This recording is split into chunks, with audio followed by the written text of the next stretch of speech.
Hey everybody, I'm Dr. John Willardsen, trustimplants.com. Let's take a look at another one of our patients here that we've had the pleasure of working on. This is a wonderful guy who, he had gone to the dentist over the years. They pulled a tooth here, pulled a tooth there, ultimately lost the majority of his molars.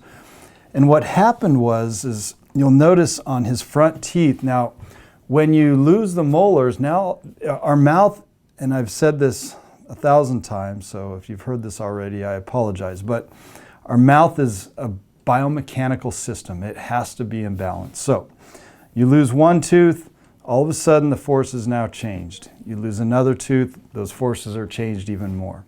You lose all of your molars, and now all of the force is in the front. And this is precisely what happened here in this case.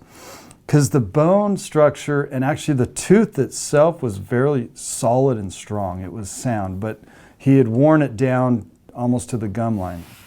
And so you can see here how at one point his teeth were, kind of more in line like this, but after he lost his molars, everything collapsed. So his whole face collapses once he lost his molars.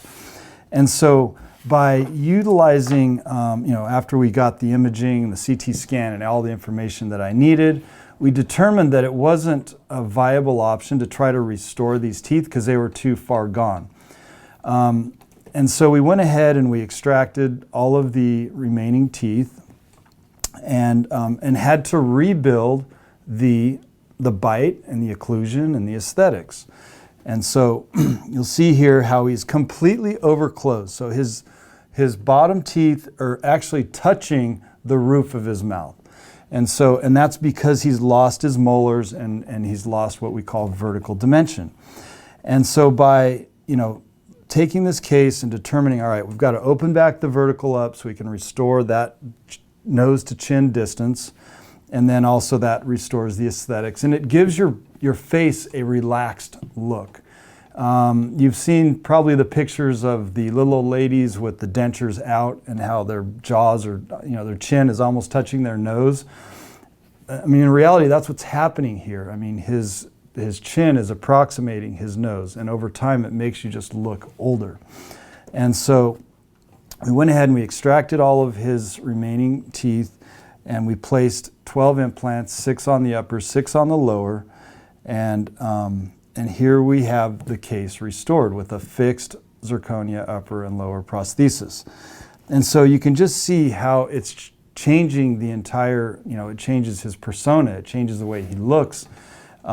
His confidence is restored, not to mention the fact that we eliminated any infection, broken teeth, the situation that he had was dire. There was no other option. We had to pull the teeth out, and once the teeth are out, your options are either dentures or implants. There's really no other alternative besides those. And so he opted to go ahead and have the implants done and the reconstruction done. And you can see in the end the wonderful outcome that we were able to help this young man out with. So, and he'll tell you, his ability to chew and speak has completely changed. And so if your teeth are breaking down, if you are losing teeth, or if you've lost teeth, even if you've only lost one tooth, replace that tooth with a dental implant. And I would say that even obviously over a bridge, because a bridge you have to shave down the adjacent teeth. But more importantly, the bridge does not help maintain and preserve the bone. Around here, bone is important. We want that bone. We want to maintain that bone. We want to maintain your facial structure. We want to minimize the aging process as much as we possibly can. And so again, if you're losing teeth, missing teeth, or in the process of having to have your teeth removed, definitely bone graft. Get those extraction sites grafted and then replace the missing teeth with dental implants. I'm Dr. Willardsen, trustimplants.com.